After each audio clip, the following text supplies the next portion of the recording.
જય શ્રી કૃષ્ણ, રાધે રાધે. વિષ્ણુ, મેં છે ને કેસરવાળી મિશ્રી આપ સાથે શેર કરી. ત્રીજી કેસરવાળી મિશ્રી પહેલાં કેવી રીતે કરતા હતા કે પહેલાં જ્યારે આપણને હવે આપણે આ રીતે કેસરવાળી મિશ્રી મતલબ મિશ્રીનો મહેસૂબ આપણે કરવા માંડ્યા છે, પણ પહેલાંના જમાનામાં કેમ કરતા હતા? તો પહેલાં શું કરીએ આપણે? પહેલાં કેસરને છે ને જેવી રીતે આપણે મિશ્રી જેટલા પ્રમાણમાં કરી હોય એ પ્રમાણમાં કેસરના તાર લઈ લેવાના. એની લોઢી ઉપર એકદમ ધીમી આંચે જરાક એવું શેકી લેવાનું. જરાક એવું શેકવાનું એટલે બાળી નહીં નાખવાનું એને. જરાક એટલે એનો જરાક એવું ટેક્સચર બદલાય. જો વિડીયોને મેં કટ નથી કર્યો જેથી હું આપને પ્રોપર સમજાવી શકું કે કેવી રીતે આપણે એને શેકવાનું છે.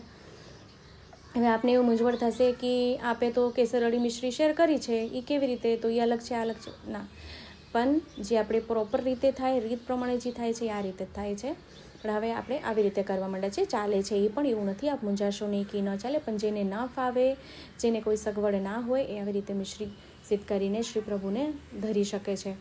તો અહીંયા આપજો, કેસરનો થોડોક એવો ટેક્સચર ચેન્જ થયો છે, થોડો કલર બદલાઈ ગયો છે એનો.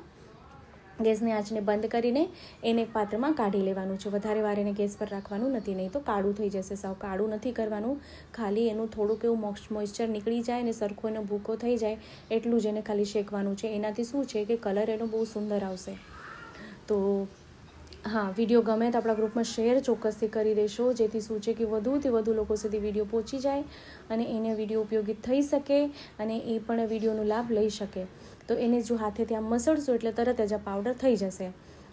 એ સિવાય બી શું કરવાનું? દસ્તો લેવાનો, દસ્તેથી ફરી એને સરખું જરાક એવું ભૂકો કરી લેવાનો એને, જેથી સાવ પાવડર થઈ જાય. એકદમ પાવડર કરી લેવાનું છે આપણે એને. આવી રીતે પાછું ખાંડી દઈશું ને તો એકદમ ભૂકો થઈ જશે, પાવડર થઈ જશે.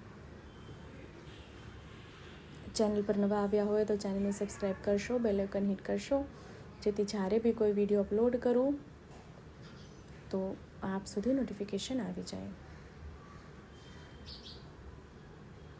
તો હવે આપણે દેખાડું અહીંયા. તો જો એલચી છે, એલચી એટલે સુગંધી આપણે એમાં પધરાવશું. સાથે સાથે સુગંધી કમ્પલસરી છે. અને કેસર છે ને આમ નમ જ કોરે કોરું છે. હવે આપને એમ થશે કોરે કોરું કેસર મિશ્રીમાં કેમ ચોંટશે?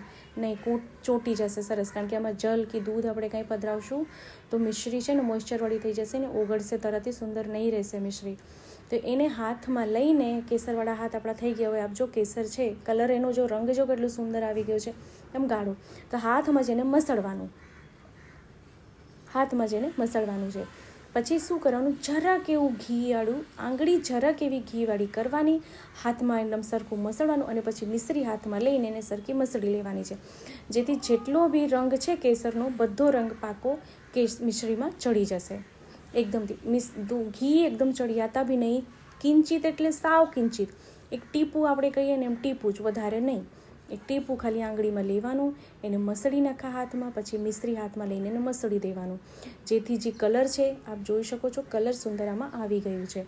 અને એમાં કોઈ ચિકાસ નહીં આવે, મોઇશ્ચર નહીં આવે, ચીકણી નહીં થાય. એટલે આવી રીતે કરશો તો મિશ્રી સુંદર રહેશે. તો થઈ ગઈ સુંદર કેસરવાળી મિશ્રી. તો આપ સિદ્ધ કરજો, પ્રભુને ધરાવજો અને કમેન્ટ કરવાનું ના ભૂલશો.